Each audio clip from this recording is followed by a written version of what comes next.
कसबे सुकेने येथील पद्मश्री सुभाष पालेकर प्रेरित 19 एकरमध्ये नैसर्गिक विषमुक्त शेती करणारे श्याम मोगल यांच्याकडून मित्राच्या मुलीच्या लग्नात अनोखा आहेर।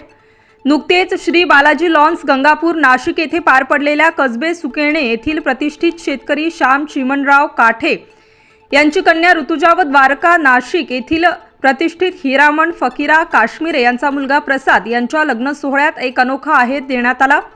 लग्नात दिलेल्या या अनोख्या आहेराची सर्वत्र चर्चा सुरू आहे। काय आहे हा अनोखा आहेर? सुकेने येथील श्याम मोगल यांनी कन्यादान म्हणून देशी गाय, विषमुक्त अन्नधान्यसह भाजीपाला, चरित्र ग्रंथ, फुले व फळझाडे कन्यादान स्वरूपात दिले। श्याम मोगल यांनी विषमुक्त शेती, अन्नधान्य, फळे निर्माण करण्याचा ध्यास घेतला व ते विषमुक्त शेती करू लागले। भगवान श्रीकृष्ण यांच्या काळापासून चालत आलेल्या देशी गाय हीच शेतीला समृद्ध शेती करू शकते। गायीच्या दुधापासून, तुपापासून मानवी शरीर बलदंड, बलशाली व समृद्ध बनते। मानवास दीर्घ आयुष्य लाभते। शेतीचे आरोग्य चांगले राहते। मनात नेहमी चांगले विचार येतात। चांगले चरित्र हे गायीच्या दर्शनानेच येते। माणूस संस्कारी होतो। फुलझाडे नैसर्गिक संपत्ती आहेत। फळझाडे आपल्याला फळे देऊन मानवी आरोग्याला बलशाली, बलदंड करतात। भाजीपाल्यामुळे शारीरिक कमतरता भरून निघते।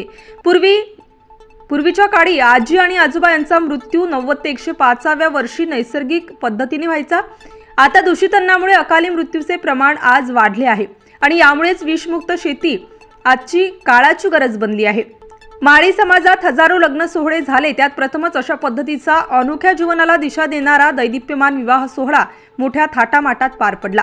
या अनोख्या विवाह सोहळ्यास आदरणीय महंत सुकेनकर बाबा, सह्याद्री फार्मचे संचालक विलास शिंदे, माजी आमदार अनिल कदम, आमदार सीमा हिरे, माजी आमदार वसंत गीते, त्र्यंबकेश्वरचे आयुक्त संजय जाधव, अशोक दुधारे, सावरपाडा एक्सप्रेस कविता राऊत, प्रसिद्ध धावपटू डॉक्टर संदीप पानगव्हाणे, बाळासाहेब कानडे, दत्ता मामा कळमकर, शकुंतला ताई वाघ, मोनिका आथरे, सिंग सर, गोरख जाधव, शालिनी जाधव, सचिन मराठे, चंद्रकांत खोडे, छत्रपती पुरस्कार विजेते डॉक्टर सुनील मोरे आदी मान्यवर ऋतुजा आणि प्रसाद यांना शुभ आशीर्वाद देण्यासाठी उपस्थित होते।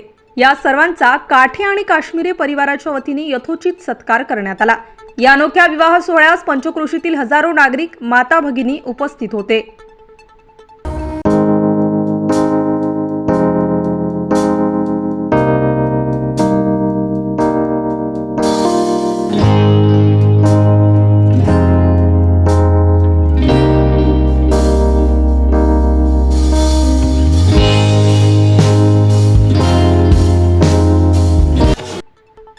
स्टार न्यूज साठी प्रतिनिधी किशोर बस्ते, कसबे सुकेने, निफाड, नाशिक।